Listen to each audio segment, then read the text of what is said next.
guys, welcome back to the channel. You're not gonna believe what I'm about to tell you. This is hands down the scariest thing that's ever happened to me. I'm still shaking just thinking about it. It all went down last night in this creepy old mansion on the edge of town. And, man, I don't even know where to start. If you're into real haunted house stories, you're gonna want to stick around for this one. It's messed up. Before we dive in, do me a favor. Hit that subscribe button if you haven't already. Smash the like button and ring that bell so you don't miss any of my crazy stories. Seriously, you're gonna want to hear how this ends. All right, let's get into it, I swear. This is all real, and I've got the scars to prove it. All right, here we go. I'm still freaked out typing this, but I need to get it off my chest. It was last night, the night before. Holy and me, Raj, and Chris were just messing around at my place, drinking cheap beer and talking crap like we always do.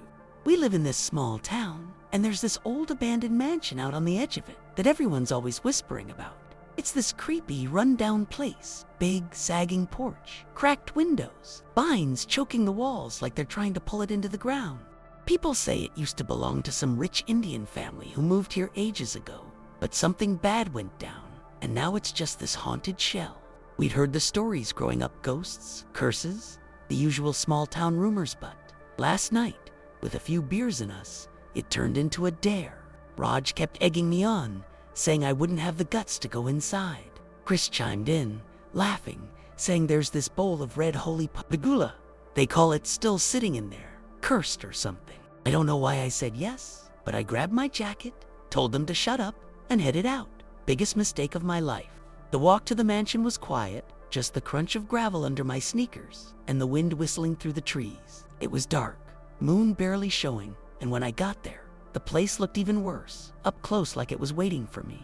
The paint was peeling off in strips, this faded yellow that made it look sickly, and the front door was hanging crooked on its hinges, creaking even though there was hardly a breeze. I could feel my heart pounding, but I wasn't about to chicken out with Raj and Chris, probably laughing back at my place. I pushed the door open, and it groaned like something alive. Inside, it smelled like mold and wet wood, and the air felt heavy, like it was pressing down on me. I flicked on my phone's flashlight, and the beam caught dust floating everywhere, swirling like it was moving on its own. The floorboards creaked under every step, and I swear I heard something like a faint whisper coming from deeper in the house. I told myself it was just my imagination, but my hands were shaking already. I kept going, looking for that damn gula, figuring I'd grab it and get the hell out. I had no idea what I was walking into. I'm still trying to process this, so bear with me. I made my way through the front room, and the place was a mess, broken furniture scattered around, old curtains hanging in tatters, and these weird stains on the walls that looked too dark to just be water. My flashlight kept flickering, which didn't help my nerves, and I could hear my own breathing getting louder in the silence. I headed toward what I figured was the living room, and that's when I saw this big, cracked staircase leading up into the dark, and off to the side, a doorway to some kind of dining area. The whispers were getting clearer now. Not just in my head, I could hear them, soft and fast, like someone muttering in a language I didn't know. I froze for a second, telling myself it was the wind or maybe rats or something, but deep down, I knew it wasn't. My gut was screaming at me to leave, but I'd come this far, and I wasn't about to let Raj call me a coward. I pushed through the doorway, and that's when the air changed. It got thick, almost suffocating, like I was breathing through a wet cloth. The dining room was worse than the rest of the house. There was this long, warped table in the middle, covered in dust so thick it looked like snow, and chairs tipped over like someone left in a hurry. My light caught something on the far end, a bowl, just sitting there, filled with this bright red powder that didn't look dusty at all, like it had been placed there yesterday. That had to be the gula. I took a step toward it, and the floor creaked so loud I jumped, my heart slamming in my chest. Then the whisper stopped, just dead silence, and I felt this cold prickling on the back of my neck, like someone was standing right behind me. I spun around, shining my light everywhere, but nothing was there. My hands were sweaty, and I could barely hold my phone steady. I told myself to grab the bowl and run, but as I got closer, the air got colder, and I swear I saw the powder shift like something invisible brushed it. I reached out, my fingers shaking, and that's when the doors behind me slammed shut with a bang that echoed through the whole damn house. I was trapped. I'm still shaking just thinking about this. So there I was, stuck in that dining room, the doors slamming shut like some kind of trap snapping closed. I whipped around, my flashlight beam bouncing off the walls, and my first thought was to run back and yank those doors open. But when I got there, they wouldn't budge, not even a little. I was pulling so hard the handles rattled, but it was like they were nailed shut from the other side. My chest was tight, and I could feel panic creeping up, making my breaths short and fast. The air in there was so heavy now, it felt like it was pushing me down, and that cold prickling on my neck turned into this full-on chill running through my whole body. I turned back to the table, and the bowl of gula was still there, glowing almost, that red so bright against all the decay. I don't know why, but I felt like it was watching me, like it wanted me to come closer. The whispers started up again, louder this time, circling me like they were coming from the walls themselves. I took a step back toward the table, my legs wobbly, and that's when I noticed the smell like copper, sharp and metallic, cutting through the moldy stink of the house. I shined my light on the gula, and I swear to God, it wasn't powder any more, it was wet, dripping over the edge of the bowl, pooling on the table like blood. My stomach flipped, and I stumbled back, tripping over one of those busted chairs. I hit the floor hard, my phone skittering a few feet away, the light spinning wild across the room. When I scrambled to grab it, I saw something in the beam shadows moving on the walls, long and twisted, like people stretching out of shape. I got my phone back and aimed it around, but there was nothing there, just empty space. My heart was hammering so loud I could hear it in my ears, and I kept muttering to myself, "This isn't real, this isn't real," trying to keep it together. But then I heard it, a low, raspy laugh right behind me, so close I could feel the breath on my ear. I didn't want to turn around, but I had to. I had to see what was there. I'm still messed up over this. I turned around slow, my flashlight shaking in my hand. And at first I didn't see anything, just the empty dining room, the warped table, and that damn bowl of what I was sure was blood now. But then the light caught something in the corner, near the wall where the shadows had been moving. It was a figure, standing there, tall and thin, draped in this tattered white kurta that looked soaked through with red like it was drenched in blood that wouldn't dry. Its face was half hidden in the dark, but I could see its lips, stained bright red, curling into this creepy grin that made my skin crawl. I couldn't move, couldn't breathe, just stood there, staring, as it tilted its head like it was sizing me up. The whispers stopped, and the silence was worse, heavy and thick, like the house was holding its breath. Then it spoke, this low, guttural voice that didn't sound human. "Holy Mubarak Ho." My blood went ice cold, and I felt like I was gonna puke right there. I don't even remember deciding to run, it just happened. I bolted for the doors again, slamming my shoulder into them, desperate to get out, but they still wouldn't give. That laugh came again, closer this time, and I could hear footsteps, slow, deliberate, creaking the floorboards right behind me. I spun around, and it was closer now, stepping into the light, its grin stretching wider, showing teeth that were too sharp, too wrong. The kurta hung off it like wet rags, dripping red onto the floor, and its eyes, God, its eyes were just black holes, empty but staring right through me. I backed up, tripping over my own feet, until I hit the table, and the bowl tipped over, spilling that blood or whatever it was all over my hands. It was warm, sticky, and I screamed, wiping it on my jeans, but it wouldn't come off. The thing, Vinashek, I guess, kept coming, slow and steady, like it knew I had nowhere to go. I was trapped in that rotting mansion with this thing, and all I could think was that I should have never listened to Raj and Chris. I was so screwed. I still can't believe I made it out to type this. So, I'm backed up against that table, the blood from the bowl all over my hands, sticking to my skin like it was alive, and Vinashek's just standing there, grinning like he's enjoying every second of my freak out. I couldn't stop shaking, my breath coming out in these ragged gasps, and my mind was racing, trying to figure out how to get away from this thing.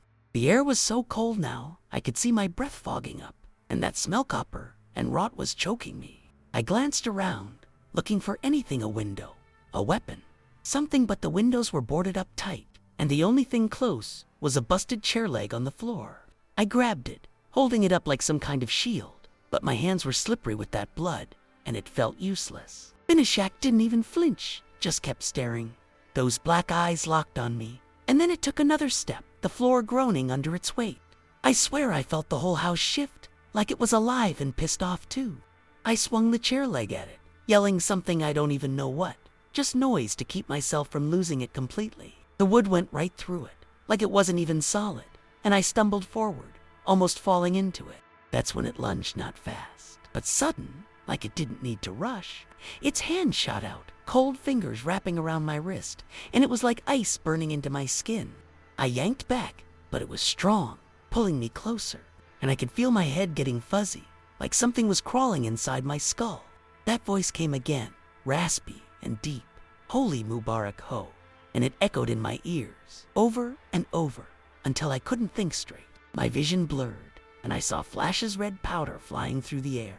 2 guys fighting in this same room, blood everywhere, and then nothing but that grin. I don't know how I broke free, maybe. I didn't. Maybe it let me go, but next thing I knew, I was on the floor, gasping, and it was gone. The doors were still shut, the blood was still on my hands, and I felt like something was still in me, watching, waiting. I wasn't myself anymore. I'm still trying to wrap my head around this nightmare. So, I'm on the floor, panting like I'd just run a marathon. My wrists throbbing where that thing grabbed me, and my hands still coated in that sticky, warm blood. The dining room was dead quiet again, no whispers, no footsteps. Just my own ragged breathing bouncing off the walls. I crawled over to my phone, which I dropped again, and snatched it up, the flashlight beam shaking as I pointed it around. The bowl was back on the table, upright, filled with that red gula like nothing had happened, but the blood was still dripping off my fingers, staining the floor. I couldn't tell what was real anymore. My head felt heavy, like it wasn't mine, and I kept hearing that voice in the back of my mind. "Holy Mubarak Ho," over and over, like a broken record. I wiped my hands on my shirt, smearing red everywhere, and stumbled to my feet, desperate to get out of that room. The air was still thick, pressing down on me, and I could feel eyes on me, even though I couldn't see anything. I staggered back to the doors, slamming my fists against them, yelling for Raj and Chris, even though I knew they couldn't hear me from my place. My voice sounded weird hoarse, like it wasn't just mine, and my hands left bloody streaks on the wood. I was losing it, tears mixing with the sweat on my face, and I kept thinking I'd die in there, stuck with whatever Vinashak was. Then, out of nowhere, the doors creaked open just a crack, but enough for me to shove my shoulder through and force my way out. I fell into the front room, sprawling on the dusty floor, and sucked in the air like I'd been drowning. My flashlight caught the staircase again, and for a split second, I saw Ithanashek standing at the top, that grin still plastered on its face, watching me scramble. I didn't wait. I bolted for the front door, the one I'd come through, and it was open now, swinging in the wind like it had never been stuck. I ran outside, gulping the cold night air, but I could still feel that thing inside me, like a weight in my chest. I grabbed the bowl on my way out. Don't ask me why. I just didn't. Headed back to Raj and Chris, not even sure what I'd say. Something was wrong with me, and I knew it. Typing this still feels like reliving it. I stumbled out of that mansion, the bowl of gulal tucked under my arm, my hand still tacky with blood that wouldn't wipe off no matter how hard I tried.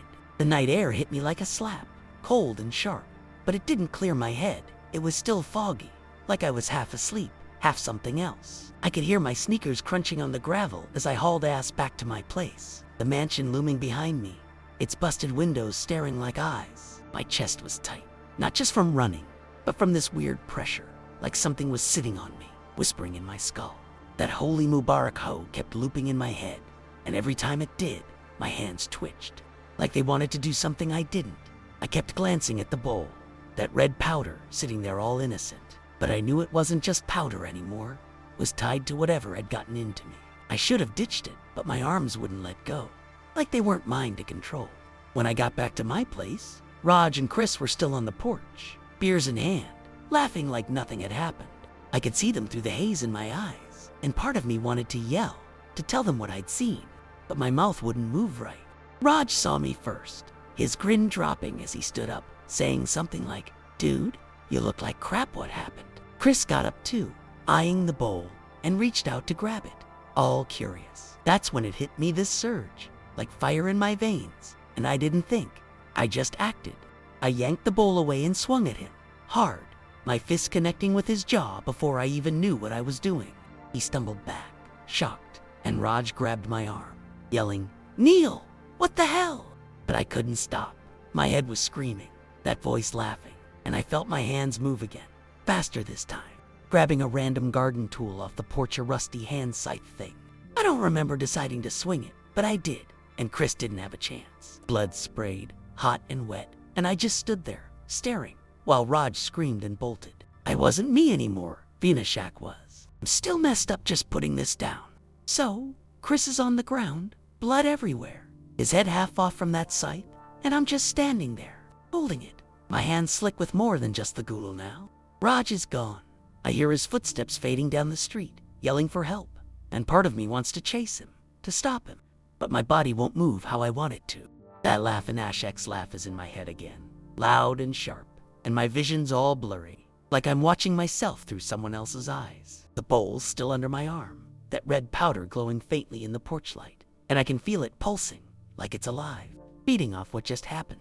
My chest feels like it's splitting open, this mix of panic and something darker, like I'm not just scared, I'm angry, furious, and it's not even my anger. I drop the scythe, my hands shaking so bad I can barely hold anything, and I stumble off the porch, not even sure where I'm going, just away.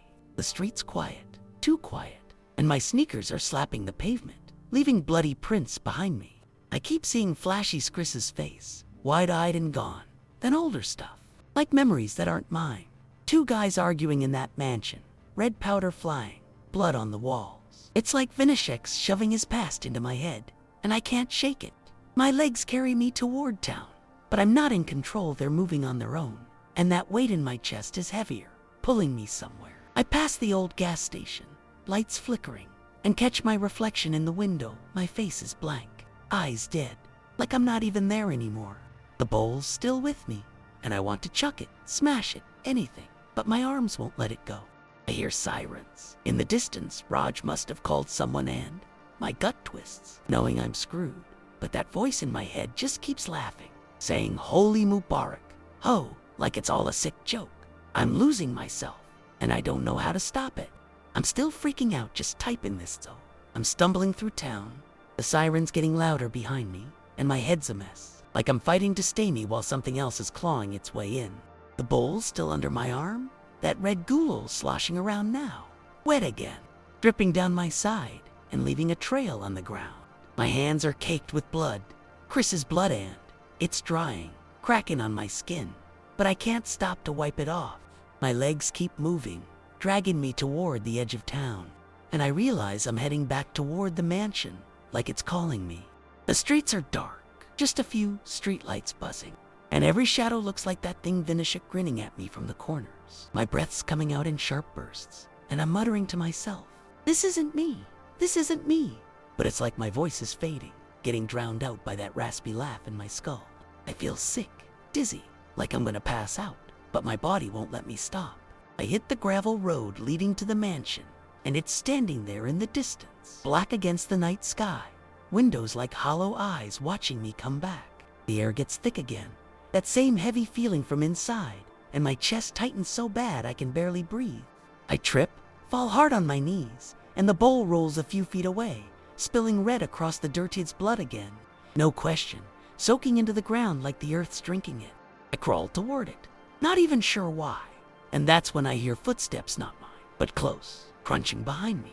I turn, and there he is, Vinashek, right there on the road, his kurta dripping, that grin splitting his face. He's not just in my head anymore, he's real, solid, standing over me, and I can smell him now, copper and decay, choking me. I try to scream, but my throat locks up, and he leans down, those black eyes boring into mine, whispering, Holy Mubarak, ho, like it's my name now. My hands grab the bowl on their own, clutching it tight, and I feel myself slipping away, like I'm drowning in whatever he is. I'm not Neil anymore, I'm his. I can barely keep my hands steady, typing this. So, I'm on my knees, in the dirt, Vinashek looming over me, his bloody kurta dripping onto my face. And I'm clutching that bowl like it's the only thing keeping me alive. Or maybe it's the opposite. My head's pounding, that voice echoing Holy Mubarak, ho, so loud it's all I can hear. And my body's not mine anymore. It's moving like a puppet, jerking me to my feet. I try to fight it, to drop the bowl and run, but my arms won't listen. And my legs start walking me back toward the mansion, step by step. The gravel crunches under me, and I can feel him behind me, his cold breath on my neck, pushing me forward. The house looks bigger now, darker, like it's growing. and those busted windows seem to glow faintly red, like the ghouls alive inside. My stomach's churning, and I'm sweating even though it's freezing out. My shirt's sticking to me with blood and grime. I want to scream for help, but my mouth just twitches, and that laugh, his laugh, comes out instead. I reach the porch, and the front door's wide open again, swinging slow, like it's welcoming me back. I step inside, and the air hits me hard, thick, suffocating, full of that moldy rot and copper stink. My flashlight's gone, lost somewhere, but I don't need it. The whole place is lit up with this dim, reddish haze, like the walls are bleeding. The bowl's heavy in my hands, the blood inside sloshing as I move, and I'm drawn back to the dining room, my feet dragging me there without me wanting to go. The table's waiting, empty now, and I set the bowl down. Don't know why. I just do on. The second I let go, my head clears for a split second. I see Veneshak across the room, grinning, and I realize he's not touching me anymore. He's standing there, watching, like he's done with me for now. My knees buckle, and I hit the floor, gasping, trying to remember who I am. The sirens are closer. I hear them through the walls, and I think maybe I've got a chance to get out. But then the doors slam shut again, and I know I'm not going anywhere. He's still here, and I'm still his. I'm still rattled, just getting this out. So, I'm on the floor in that dining room again. The door's sealed tight, and the reddish haze is thicker now, like fog you can taste, all copper and dust. The bowl's on the table, blood pooling around it, and Veneshak's just standing there, his grin wide and sharp, those black eyes locked on me. I'm trying to pull myself together, clawing at the floorboards to stand, but my body's weak, like it's been drained. The sirens are screaming outside. Cops, maybe Raj, someone, but they feel miles away, muffled by the house like it's swallowing the sound. My head's spinning, and I keep seeing flashy Chris's blood, those old fights. Red powder everywhere, and I can't tell what's mine and what's his anymore. I grab the edge of the table, hauling myself up, and my hands slip in the blood, smearing it across the wood. That laugh starts up again, low and rumbling, vibrating through the walls, and I feel it in my bones. I'm trapped, and he knows it. I stumble toward the doors, banging on them with what strength I've got left, yelling until my throat's raw, but they don't budge, not even a creak. The haze is choking me now, and I turn back, seeing Veneshak move not fast, just gliding, his bloody kurta trailing red across the floor. He's closer, and I can see more of him. His skin's gray, cracked like old clay, and his fingers are too long, curling like they're reaching for me. I back up, tripping over that same busted chair, and hit the wall hard, my breath hitching. He stops, tilts his head, and says it again, "Holy Mubarak Ho," and it's like a knife in my skull, sharp and cold. My hands start twitching again, and I feel that rage bubbling up. Not mine, his. And I'm scared I'll lose it completely, turn into whatever he wants me to be. The sirens cut off sudden, and I hear shouting outside Raj's voice. Maybe, but it's too late. The room's spinning, the haze closing in, and Veneshak's right there, inches away, his grin splitting wider. I'm done fighting, he's got me, and I don't know how to get out. I'm still freaking out, just reliving this. So, Veneshak's right in my face now, his breath cold and sour, like death itself, and that grin's so wide it's splitting his cracked skin, showing more of those jagged teeth.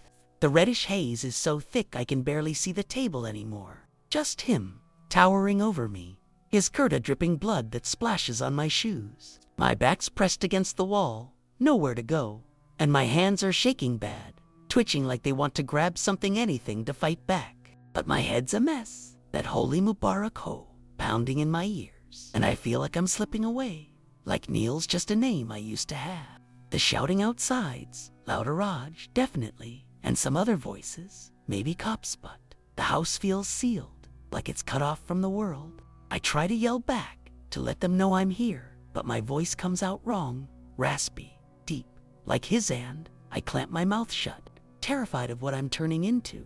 He leans closer, and I swear I feel those long fingers brush my chest, cold as ice, digging in.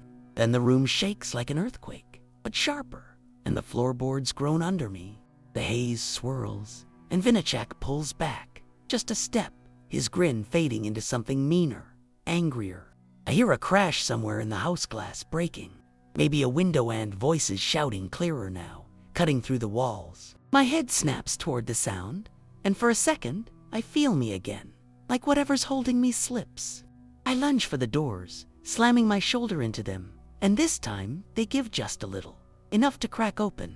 I shove through, falling into the front room, and the air's lighter here, less suffocating. I scramble to my feet, glancing back, and Vinishek's still in the dining room, watching, not moving, like he's letting me go for now. The bowl's still on the table, blood dripping off the edge, and I don't dare go back for it. I hear Raj yelling my name outside, and I stumble toward the front door, my legs barely holding me up. The haze follows me, thin tendrils curling out, and I know he's not done with me, yet I can feel him in my head, waiting. I just need to get out, get away, before I lose myself for good. I'm still a wreck typing this up. So, I'm staggering through the front room, the floor creaking under me, and that reddish haze is trailing behind, like it's trying to drag me back to the dining room. The front door is right there, still swinging open from before, and I can see the night, outside dark, cold, but real. My legs are jelly, barely keeping me up, and my chest's heaving, every breath burning like I've been running for hours. Raj's voice is louder now, right outside yelling, "Neil, where are you?" And I hear other voices, cops, maybe, shouting orders. I don't stop to think, I just lunge for the door, tripping over the threshold and landing hard on the porch, my hands scraping the splintered wood. The cold air hits me again, sharper this time, and I gulp it down, trying to shake that fog out of my head. That laugh, Vinishek's laugh, goes behind me, fainter now, but still there, like it's stuck in my skull. I glance back, and he's at the dining room doorway, just standing, grinning, his bloody kurta glowing in that haze. I crawl off the porch, hitting the gravel, and Raj there, he grabs my arm, pulling me up, his face pale and eyes wide. What the hell happened? Man, where's Chris? He's yelling, shaking me, but I can't answer, my throat's tight, and all I can do is point back at the house, my hands still sticky with blood. He looks past me, and I see his face change, like he's seeing something I can't anymore.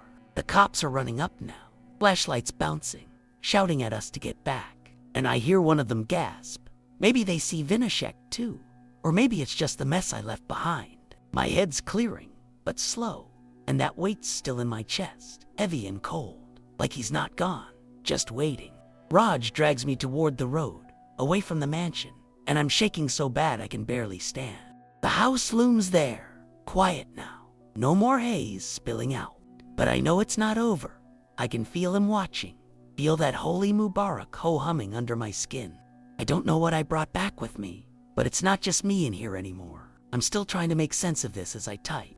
So, Raj is hauling me down the gravel road, his grip tight on my arm, and I'm stumbling along, barely keeping my feet under me. The cops are swarming the mansion now, their flashlights cutting through the dark, and I hear radios crackling, voices yelling about a crime scene crease. Probably what I did to him. My stomach twists, and I want to puke, but nothing comes up, just this dry heaving that makes my chest hurt more. Raj keeps asking me what happened, his voice shaky, but I can't look at him, my head's still buzzing. That laugh fading but not gone, and my hands won't stop trembling, blood flaking off in the wind. The mansion's behind us, and I swear I feel it pulling, like a rope around my ribs, tugging me back. I glance over my shoulder, and the front door is still open, a black hole in the night, but Vinishek's not there anymore, at least. Not where I can see him. The red haze is gone too, but I know it's not over. We hit the main road, and Raj shoves me toward a cop car, shouting something about needing help. The cop, a big guy with a buzz cut, grabs me, asking what's wrong, but I just slump against the car, my legs giving out, my shirt soaked with sweat and blood, and my hands leave red smears on the hood. I try to talk, to tell them about Vinishek, the Gulal, the house, but my words come out all jumbled half-sentences, gasps, nothing that makes sense.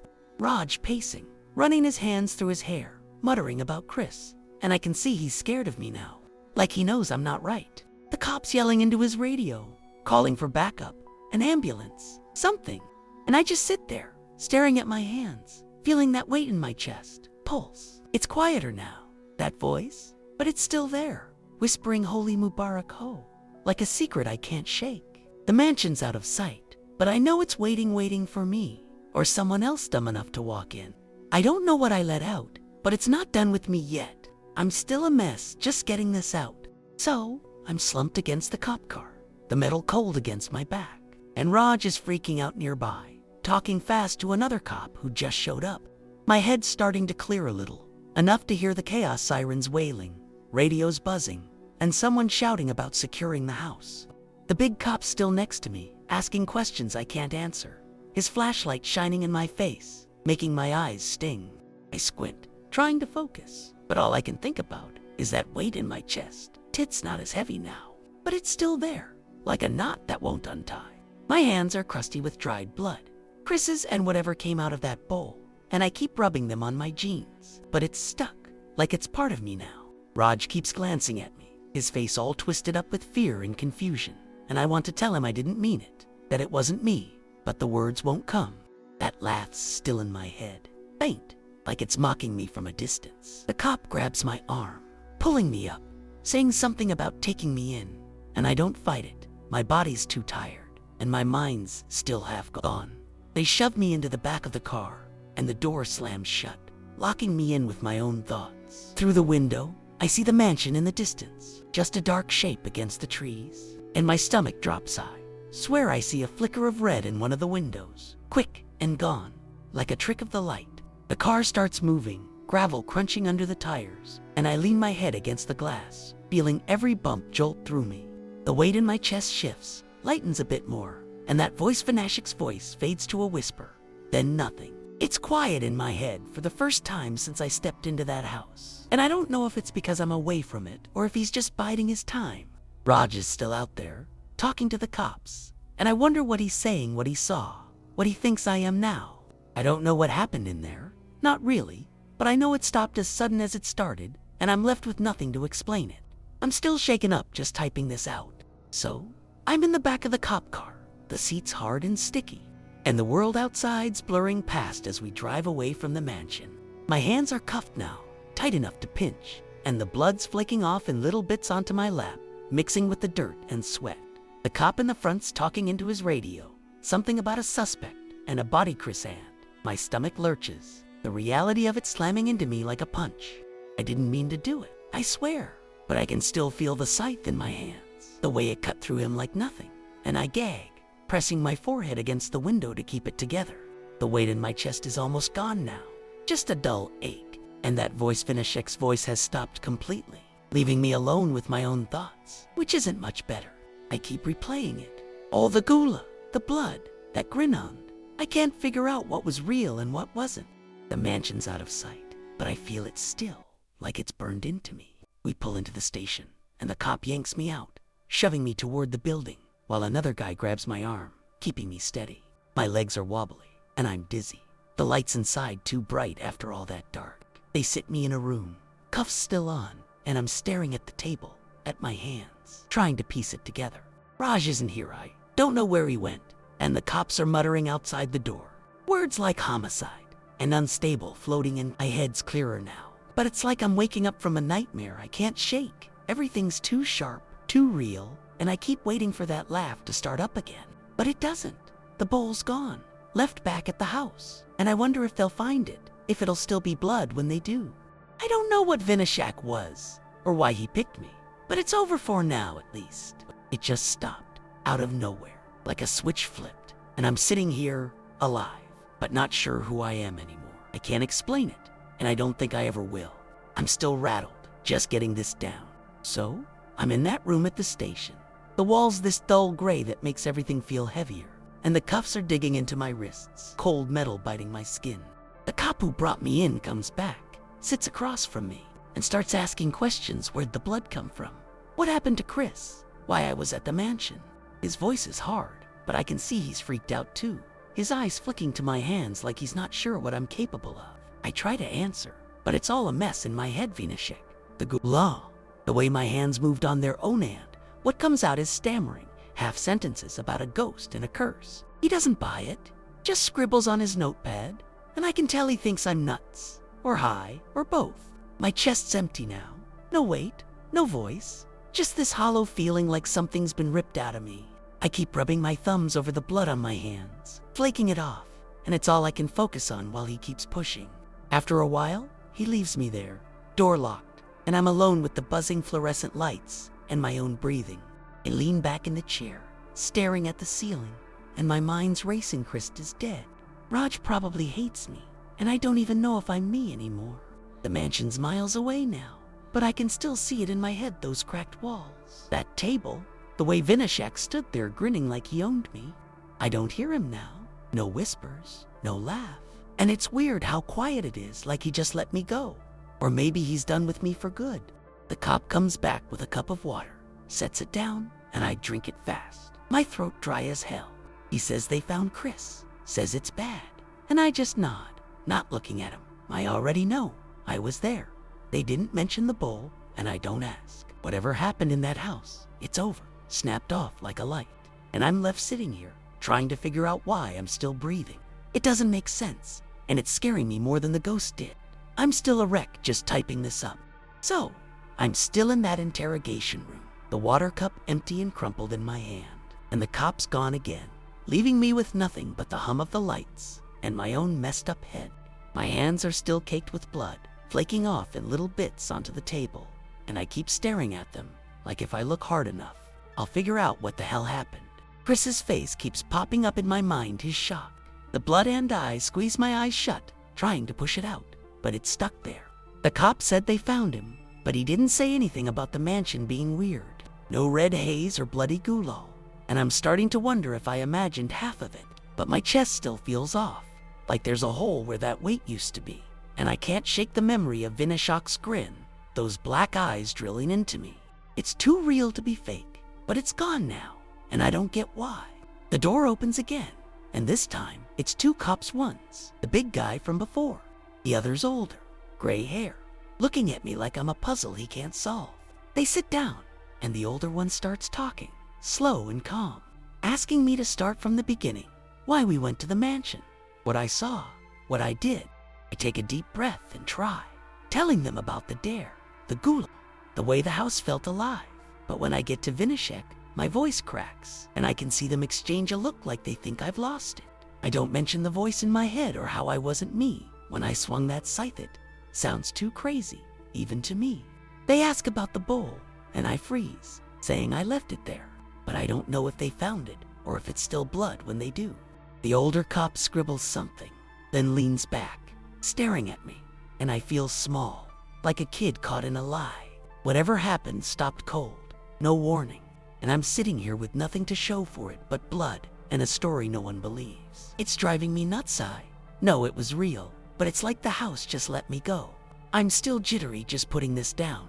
So, the two cops are still in the room, the older one tapping his pen on the table, and the big guy's just staring at me, arms crossed, like he's waiting for me to crack. I'm trying to keep it together, but my hands won't stop shaking, and the blood's dried into these crusty lines across my knuckles, itching like crazy. The older cop asks again about the mansion, pushing me to explain the ghost part, and I stumble through it. Vinashak, the bloody Kurta, the way he grabbed me, but it sounds dumber every time I say it out loud.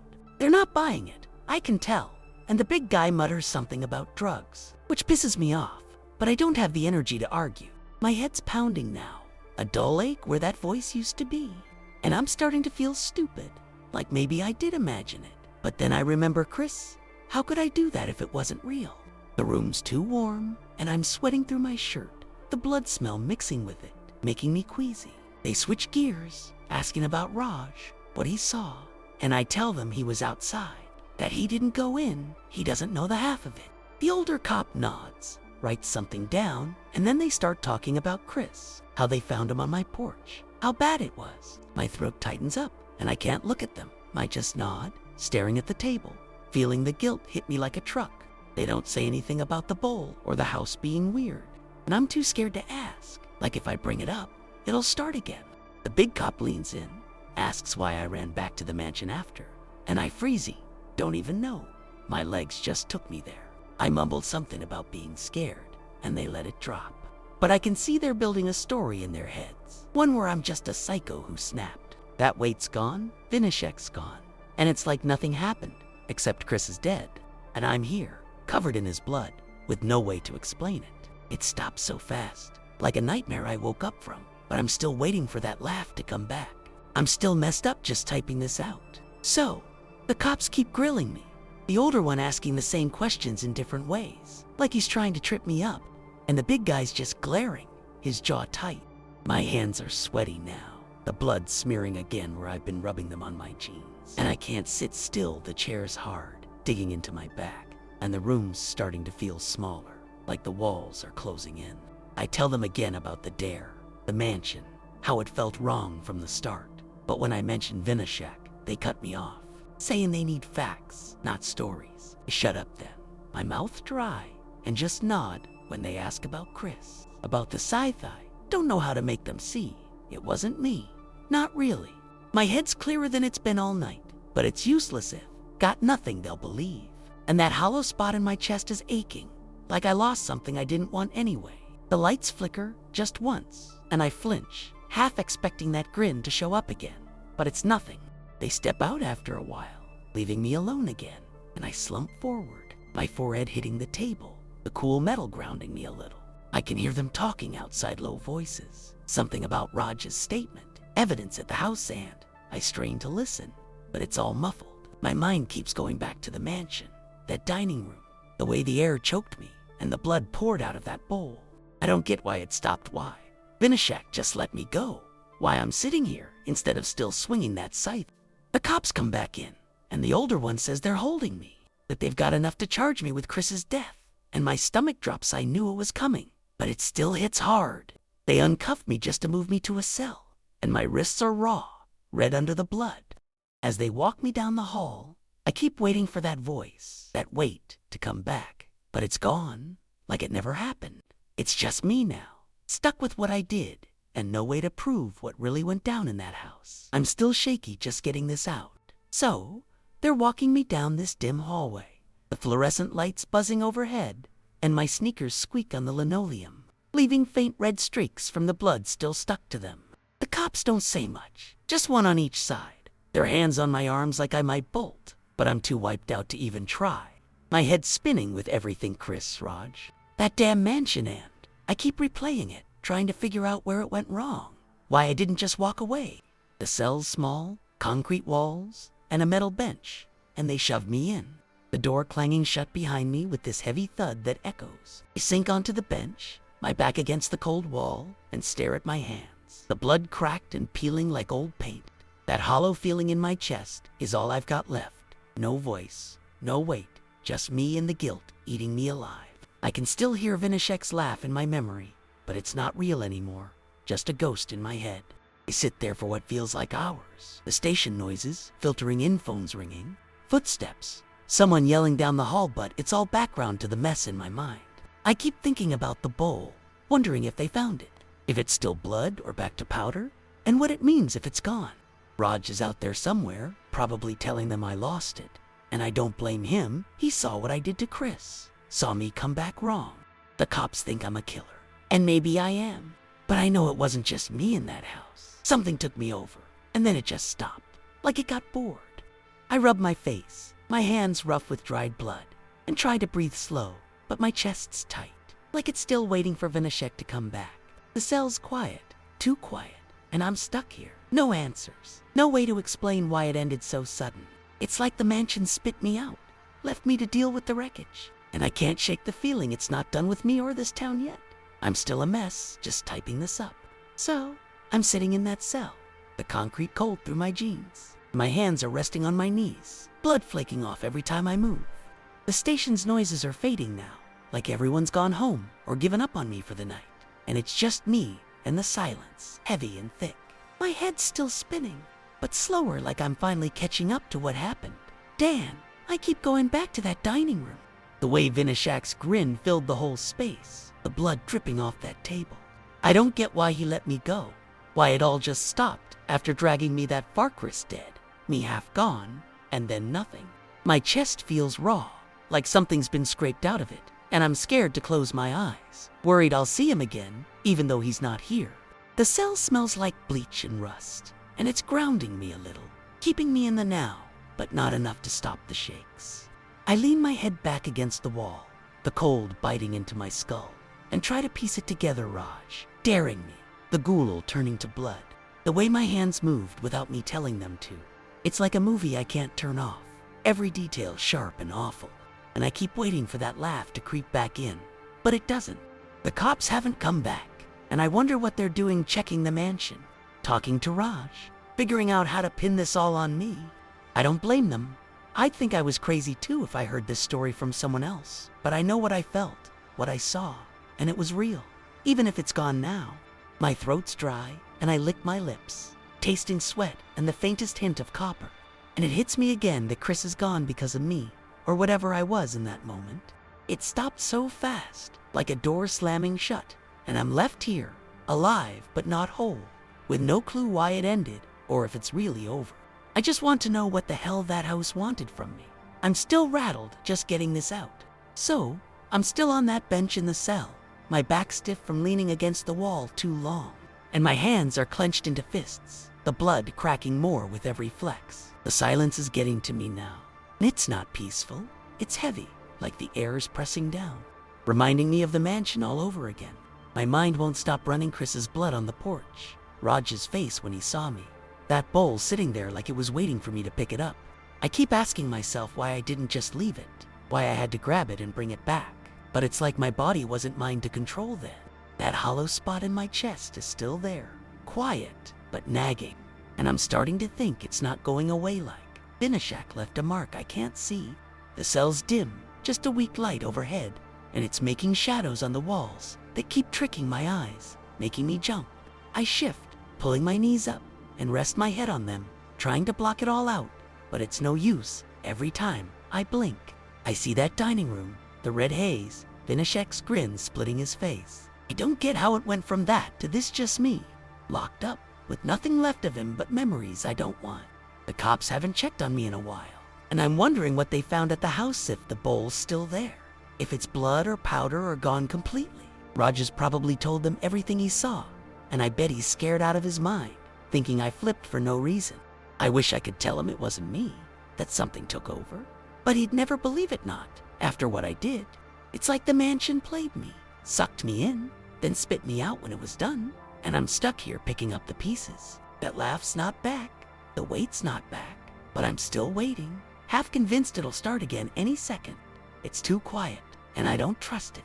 I'm still freaked out just typing this.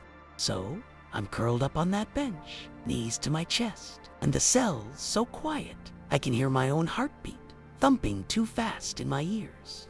My hands are numb now, the blood dried into this crusty mess, and I keep picking at it, peeling off little flakes that fall onto the floor like ash.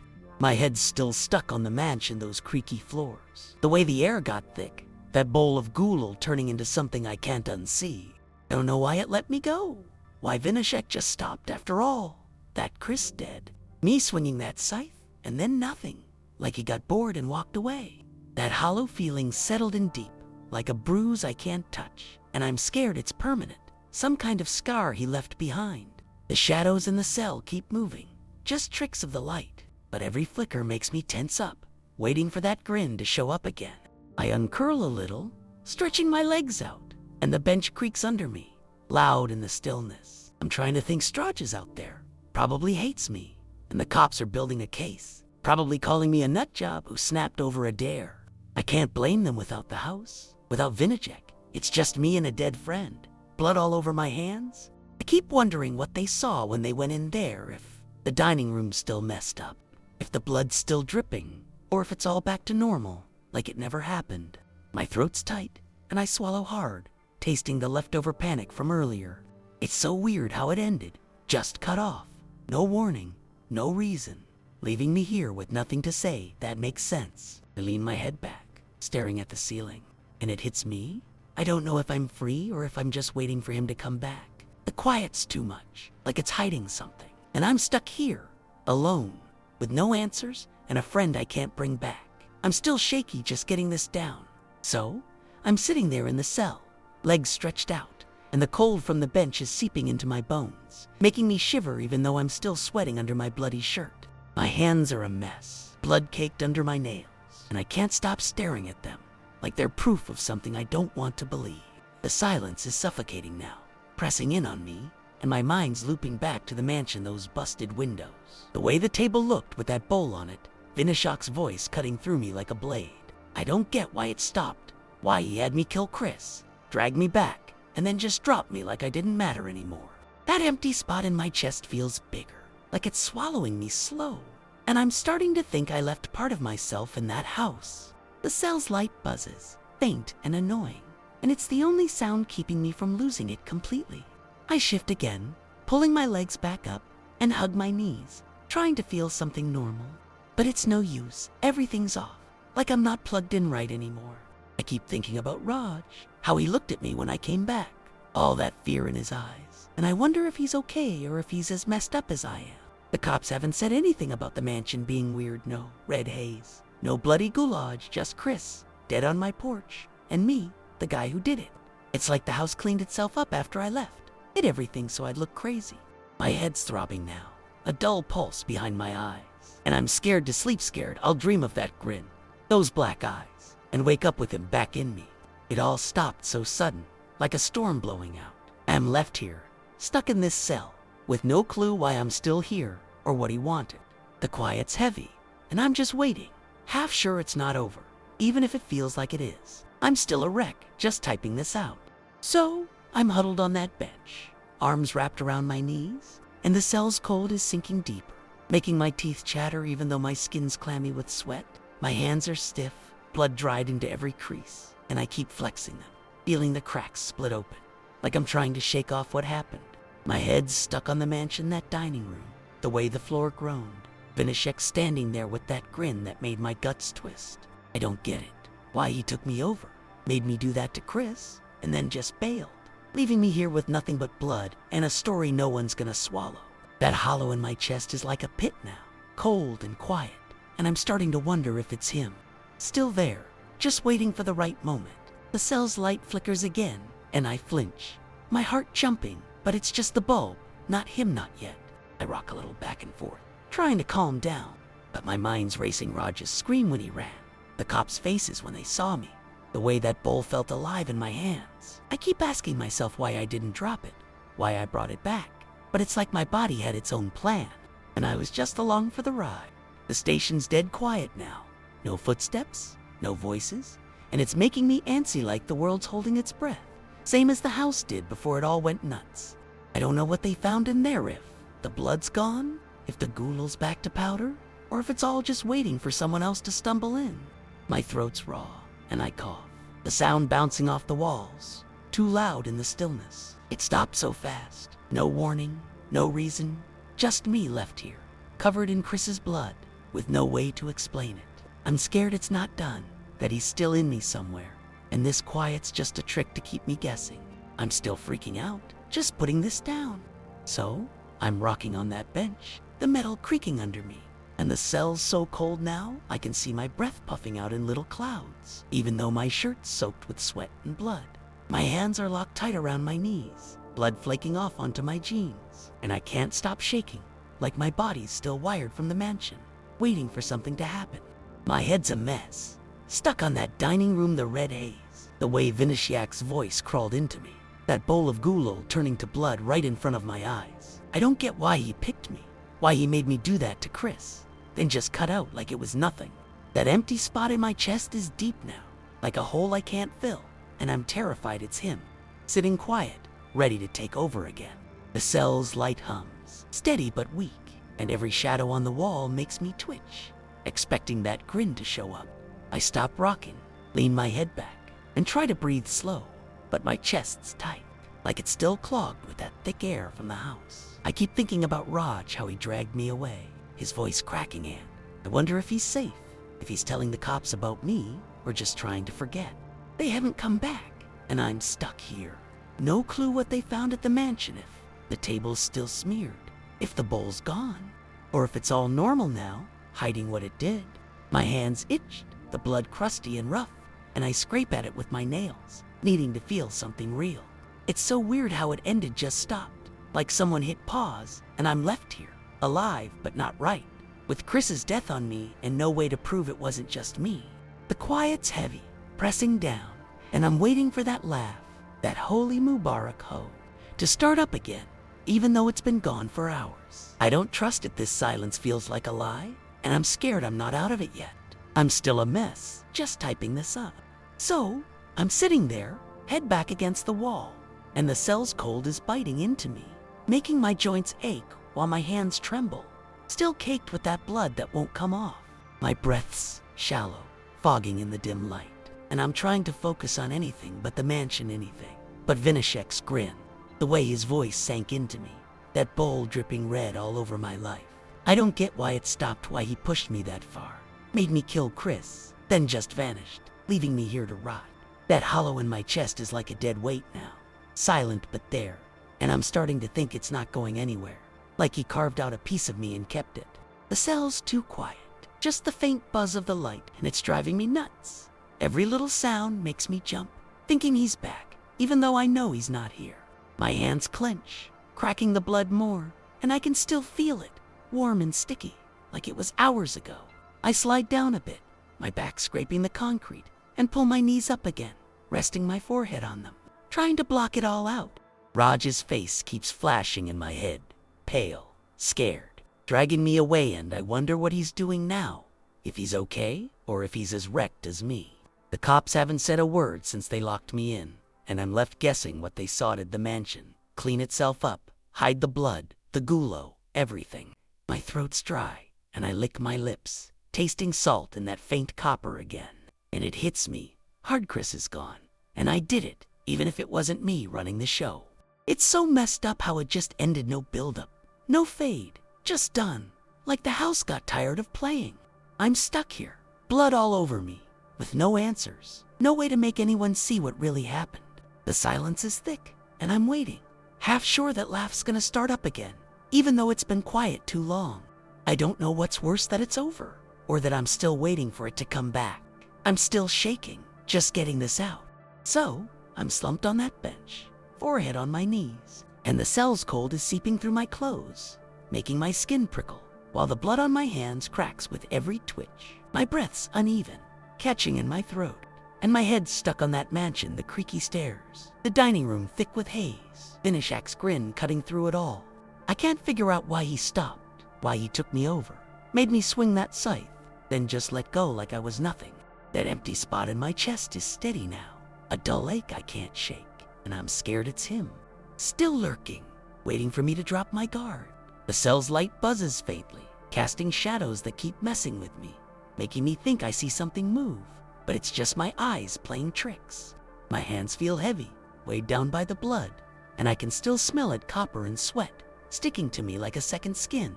I lift my head, blinking slow, and the room feels smaller, like the walls are inching closer every time I look away.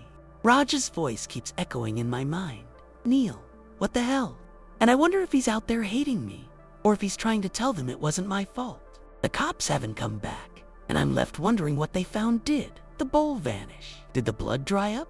Or is it all still there, waiting for the next idiot? My stomach's churning, and I hug my knees tighter, trying to hold myself together, but it's no use, falling apart, piece by piece. It's so weird how it ended, just snapped off, no warning, leaving me here with Chris's blood and a story that sounds like bullshit even to me. I rub my face, smearing more blood, and it's like a reminder I can't escape. The quiet's oppressive, and I'm still waiting for that laugh, that holy Mubarak ho, to creep back in, even though it's been gone all night. I don't know if I'm free or just stuck in some kind of pause, and it's eating me alive. I'm still a wreck just typing this. So, I'm hunched over on that bench, knees pulled tight to my chest, and the cell's cold is digging into me, making my muscles stiff while my hands shake, blood flaking off onto the floor. My breath's shallow, rasping out, and my head's locked on the mansion, that dining room. The way the table sat there, Vinishek's grin glowing through the haze like a nightmare I can't wake up from. I don't get why he quits, why he made me do that to Chris. Dragged me back, then just dropped me cold, like I wasn't worth keeping. That hollow in my chest is a constant now, this empty throb, and I'm terrified it's him, sitting quiet, ready to flip the switch again. The cell's light hums, weak and flickering, and every shadow makes my heart jump, thinking I'll see those black eyes, but it's nothing, just me in the dark messing with my head. My hands itch, the blood crusty and rough, and I can still feel it dripping, even though it's dry now. I shift, leaning back against the wall, and the concrete's like ice, jolting me a little. but it doesn't clear the fog in my mind. Raj's scream keeps playing him running, me standing there with the Psy van. I wonder if he's okay, if he's telling the cops I'm not me anymore.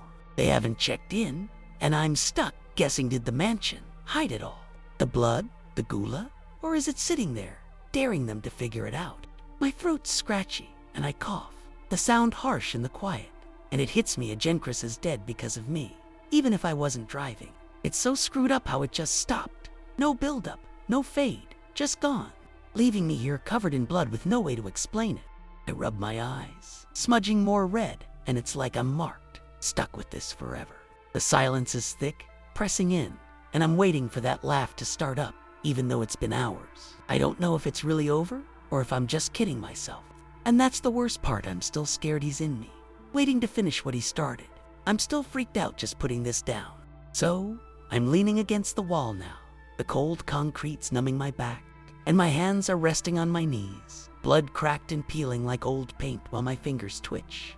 My breath's shaky, puffing out in the dim cells, and my mind's stuck on that mansion, the way the air got heavy. The dining room glowing red, Vinishak's voice slicing through me like a razor. I can't wrap my head around why he stopped, why he took me over, made me kill Chris, then just bailed, leaving me here to deal with the mess. That hollow spot in my chest is steady, like a bruise that won't heal, and I'm starting to think it's him, still there, quiet but watching. The cell's light buzzes, faint and uneven, and the shadows keep shifting, making me flinch every time they move. But it's just the bulb, not him not yet. My hands feel wrong, heavy with blood, and I can still smell it sharp and metallic, clinging to me no matter what. I slide down a bit, my head thunking against the wall, and try to focus on something else. But it's all Raj's face scared, yelling mixed with the sound of that scythe hitting Chris. I wonder if Raj is out there, telling them I'm a monster, or if he's too freaked to talk. The cops haven't come back, and I'm left wondering what they saw. Did the mansion cover its tracks? Wipe the blood, the gula? Or is it all still there, waiting for someone else to stumble in? My stomach's in knots, and I hug my knees again, trying to keep it together, but I'm unraveling fast. It's so messed up how it ended, just cut off, no reason, leaving me here with nothing but blood and a story no one's gonna believe. I scrub my face, more red smearing, and it's like I'm branded, stuck with what I did. The quiet's crushing me, and I'm still waiting for that holy Mubarak ho to whisper back, even though it's been silent too long. I don't know if I'm safe or just stuck in some kind of trap, and it's driving me crazy. So, I'm slumped against the wall, my head pounding from hitting it too hard, and the cell's cold is making my teeth chatter while my hands shake, blood flaking off onto my jeans like some messed up confetti. My breath's ragged, catching in my chest, and I can't stop thinking about the mansion, that dining room, the way Vinishak's grin filled it, the bowl of gulo turning to blood right in my hands. I don't get why he let me go. Why? He made me do that to Chris, pulled me back to that house, then just dropped me like trash.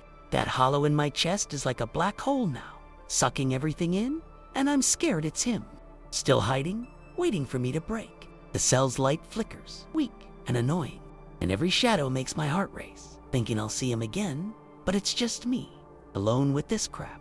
My hands are crusty, the blood's stuck deep, and I can still feel it dripping, even though it's been dry for hours. It's like I'm marked, and I can't shake it. I pull my knees up tighter, burying my face in them, and try to breathe slow, but my lungs won't cooperate. They're stuck on that thick air from the house, choking me all over again. Raj's voice keeps cutting through him, yelling. Running hand, I wonder if he's safe, if he's told the cops everything, or if he's just trying to forget me.